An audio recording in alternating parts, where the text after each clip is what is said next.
బస్సులు వెళ్ళాలని నిర్ణయం అయింది. సంతోషం. డేట్ ఏం వస్తుంది?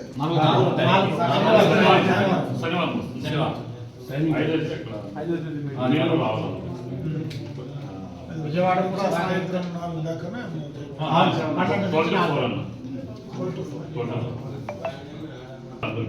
ఖచ్చితంగా వస్తాం. 10 లక్షల మంది ట్రైన్ బయలుదేరి ముందు కూడా ట్రైన్ చిత్తూరు నుంచి స్పెషల్ ట్రైన్. సీనియర్ వీళ్ళందరినీ కూడా మాట్లాడి ఏఎస్పీ ఆధ్వర్యం. అవును సార్, ఇచ్చాపురం. అవును సార్. ఏమంటే మన టెంపుల్స్ని అవును సార్, అది ఎండోమెంట్కి నా క్లారిటీ ఉంది. అయితే మన జన సమూహం కూడా అక్కడ ఉండాలా అన్ని మండలాల నుంచి ఆర్గనైజ్ చేస్తున్నారు. అవును సార్. మన పొలంనేరు నుండి ఒక 2000 మందిని తీసుకెళ్లాలనే ప్రయత్నం. కనీసం 20 బస్సులైనా ఇక్కడ నుంచి కదిలిస్తే బాగుంటుంది. ప్రతి మండలంలోనూ ఒక 10 బస్సులు తక్కువ లేకుండా ఖరారు అయింది సార్. ఈ కరపత్రము ప్రతి ఇంటికి చేరవేయాలని, అట్లే స్టిక్కర్లు కూడా నిన్న వచ్చినాయి నాకు కూడా.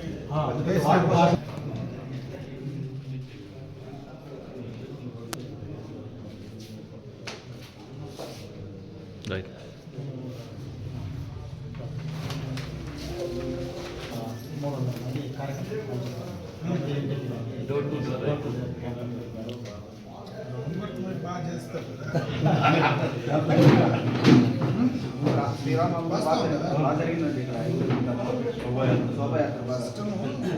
అదే కదా బలం. ఏం ఆశించుకుంటే చేసే system. That is the success. ఈ సక్సెస్కు ఈరోజు భారతదేశం సక్సెస్కు అదే ప్రధాన కారణం.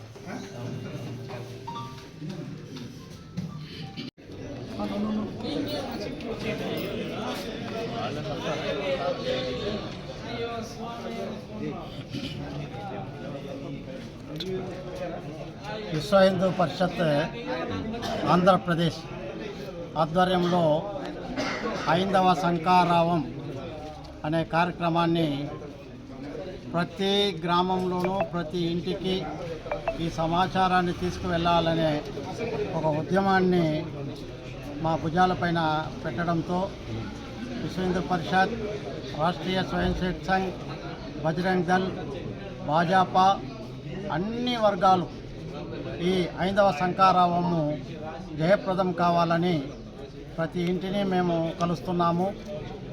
ప్రతి గ్రామంలోనూ పట్టణంలోనూ ఉన్న ప్రముఖుల్ని కలిసి ఈ యొక్క ఉద్దేశాన్ని తెలియజేయడానికి ఇవాళ పొలంనేరు శాసనసభ్యులు అమర్నాథ్ రెడ్డి గారిని కూడా కలిసి వారికి కూడా ఈ సమాచారాన్ని అందించాము.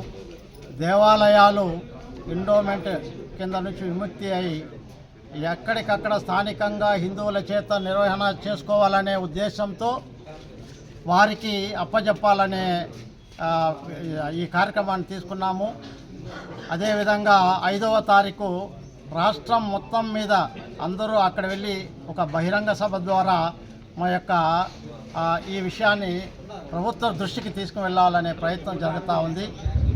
ఇందులో ప్రతి ఇంటికి ఒక కరపత్రం ఇచ్చి విషయాన్ని అందజేయడంతో పాటు అలాగే ఆన్లైన్లో నమోదు చేసుకోమనేసి ఆ కరపత్రంలో స్కానింగ్ ఉంది. స్కానింగ్ ద్వారా వాళ్ళు నమోదు చేసుకొని తమ యొక్క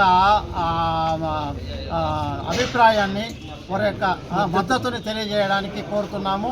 అందరూ చాలా సానుకూలంగా విశేషంగా దీనికి అనుకూలం తెలుపుతూ ఉన్నారు. అదేవిధంగా ప్రతి ఇంటి తలుపు పైన స్టిక్కర్ని అతికించడము, అక్కడ ఉన్న దేవాలయాల్ని పూజాలని కలవడము, ఆ దేవాలయాల బయట ఆ బ్యానర్లని కనిపించడము జరుగుతూ ఉంది. ఈ విధంగా ప్రజల నుండి విశేషంగా ఆదరణ పొందుతూ ఉంది. 5/1/2025 జనవరి 5వ తారీఖున విజయవాడలో ఆదివారం నాడు ఈ కార్యక్రమం బహిరంగ సభ జరుగుతుంది. అందరూ హిందూ బంధువులంతా ఈ కార్యక్రమానికి వచ్చి జయప్రదం చేయాలని కోరుకుంటూ ఇవాళ ఆ విధంగానే పొలంనేరు శాసనసభ్యులు అమర్నాథ్ రెడ్డి గారిని కూడా కోరడం జరిగింది. వారు చాలా సానుకూలంగా వారు మాకు మద్దతు తెలిపారు. ఇది మాకు సంతోషదాయకంగా ఉంది.